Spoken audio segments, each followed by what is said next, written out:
Terbang ke Nirwana. Bantu aku ke kamar Kiana.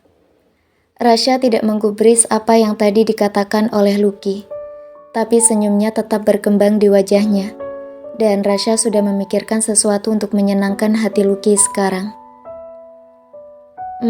Berpeganglah padaku ya. Cup.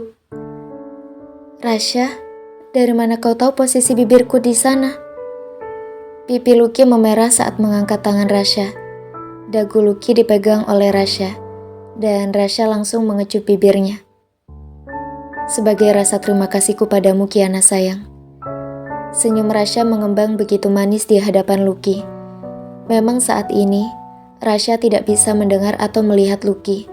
Tapi Lucky masih bisa melihat wajah Rasha yang begitu sempurna. Apalagi 2 hari ini, Rasha tidak bercukur, sehingga bulu rambut di wajahnya agak sedikit memanjang dan menunjukkan sisi maskulinnya yang semakin menarik untuk Lucky.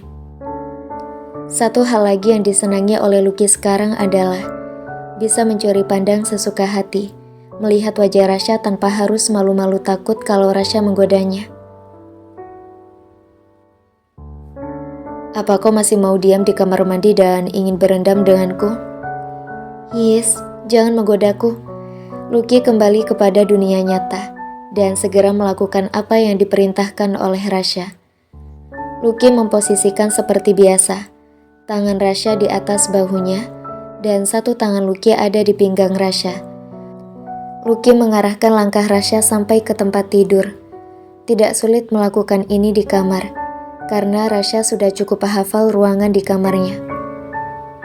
Kemarilah Kiana. Dengan lembut, Rasha meminta Lucky untuk duduk di sampingnya.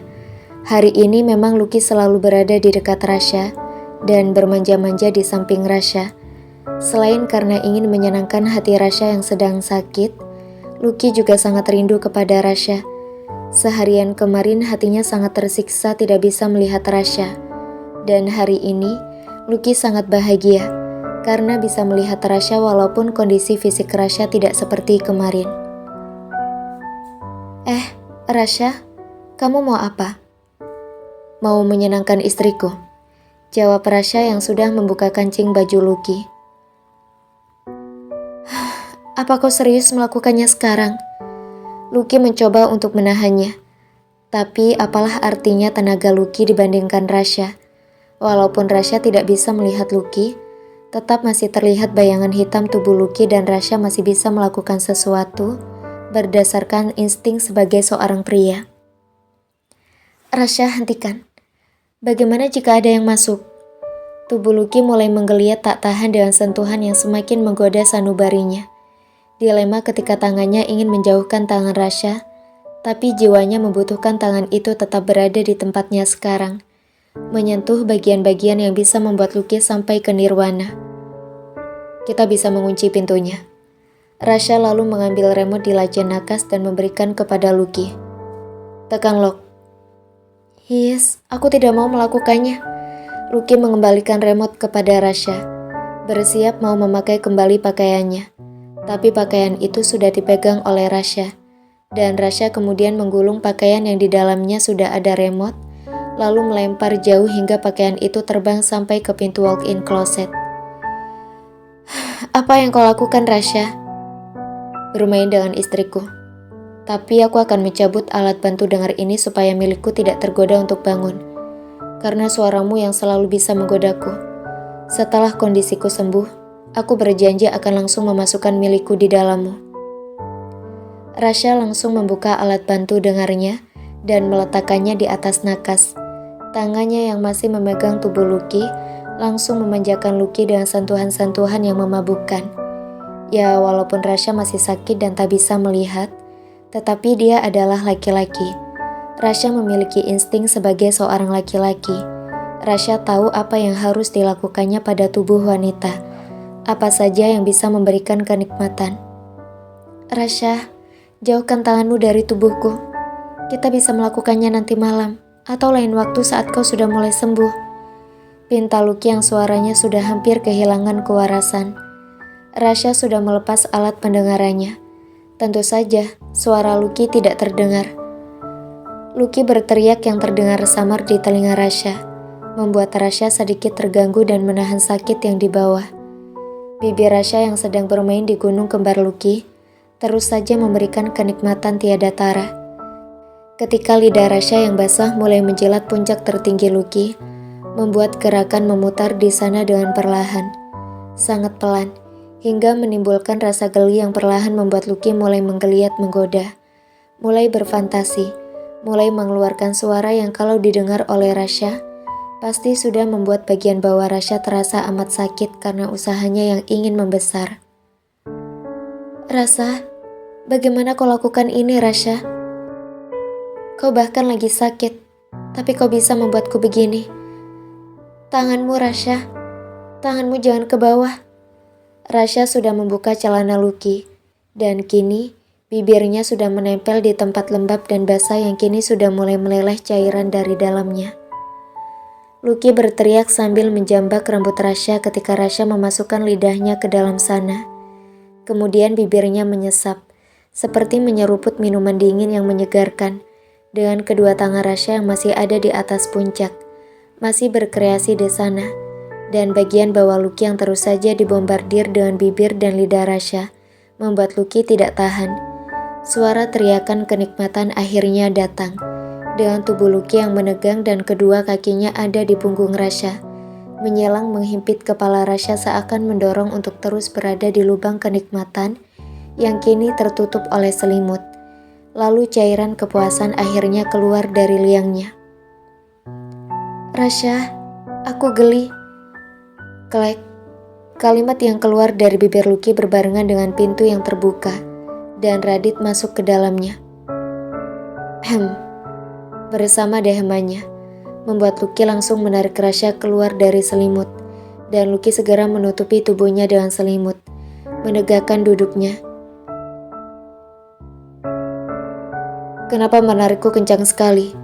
Rasya mengernyitkan dahi, lalu tangan Lucky mengambilkan alat dengar Rasya dan langsung menempelkan ke telinga Rasya.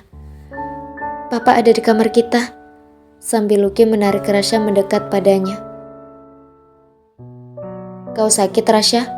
Dengan kedua tangannya masih berada di depan tubuhnya, Radit bertanya pada Rasya sambil memicingkan matanya. Sakit," katanya. Matanya tidak bisa melihat, dan telinganya punya masalah pendengaran. Sandi juga mengatakan bahwa organ bawahnya tidak bisa bangun. Tapi apa yang aku lihat di sini? Mereka berdua masih bisa bermain-main. Kau lebih parah daripada aku, Rasya. Kenapa aku memiliki garis keturunan sepertimu? Menyusahkan saja. Gumam Radit yang tak habis pikir bahwa putranya yang katanya masih sakit, justru sedang menikmati kegiatannya berdua dengan istrinya. Permainan yang katanya hanya bisa dilakukan oleh orang sehat, tapi ternyata Rasya bermain bahkan tanpa mengunci pintu. Aduh, malunya aku.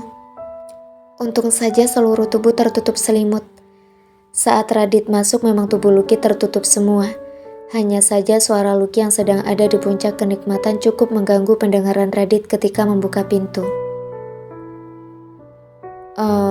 Aku hanya mencoba untuk membahagiakan istriku, Papa. Karena milikku belum bisa bangun, jadi aku hanya bisa memberikan seadanya. Dia sudah merawatku cukup lelah, dan aku... Sudah, kau jangan menjelaskan apapun, hanya membuatku pening dengan masalahmu. Sekarang kau masih mau tinggal di sini atau pindah ke rumah? Kalau kau tetap ingin tinggal di sini, rumah ini akan aku penuhi dengan pelayan, supaya bisa membantu semua pekerjaan di sini dan memastikan kalau istrimu tidak sendirian, sehingga apabila terjadi sesuatu ada yang membantunya. Kalau kau ingin tinggal di rumah, aku akan menyuruh Juna untuk merapikan semua barangmu, sementara kau kembali ke rumahku. Putuskan sekarang juga, karena aku tidak mau berlama-lama menunggu kau berpikir. Gerutu Radit yang sudah ingin cepat-cepat pulang untuk bertemu dengan Nada. Untung perbedaan usiaku dengan Nada dalam 14 tahun. Saat ini istriku pun masih subur. Hahaha, gumam Radit dalam hatinya yang sudah bersorak-sorai ingin cepat pulang ke rumah. Aku ingin tinggal berdua dengan istriku, Papa. Mungkin kau bisa menyuruh dua kembar untuk main ke sini tiap hari, agar bisa mengobrol bersama istriku. lalu mereka bisa pulang kembali. Tapi aku tidak bisa tinggal di rumahmu, karena istriku sangat suka pantai yang ada di belakang rumah ini. Rasya berkata jujur, tak ingin lagi menimbulkan keributan dengan Radit. Kalau begitu, aku akan menyiapkan beberapa pelayan di sini untuk membantu. Untuk urusan perusahaan, kau tidak perlu ke kantor dulu sampai pendengaran dan penglihatanmu sembuh. Aku akan mengurus semua urusan perusahaan. Kalau memang pengobatan di Indonesia kurang memungkinkan untukmu cepat sembuh, aku ingin kau segera pergi ke Singapura atau kemanapun supaya kondisimu kembali seperti semula. Aku yang menentukan, bukan kau. Jadi saat ini, kau kembali menjadi anakku dan harus menurut padaku. Juna akan tinggal di sini untuk sementara waktu. Selesai mengutarakan isi hatinya, Radit meletakkan handphone Lucky yang tertinggal di kamar dua kembar di atas meja TV dan langsung keluar dari ruangan tanpa menegur Lucky. Untung papa pengertian sekali. Aku sudah sangat malu kalau dia menegurku. Gumam Lucky dalam hatinya yang merasa bersyukur punya papa mertua yang sangat pengertian. Klek. Rasya, ini semua karena kau.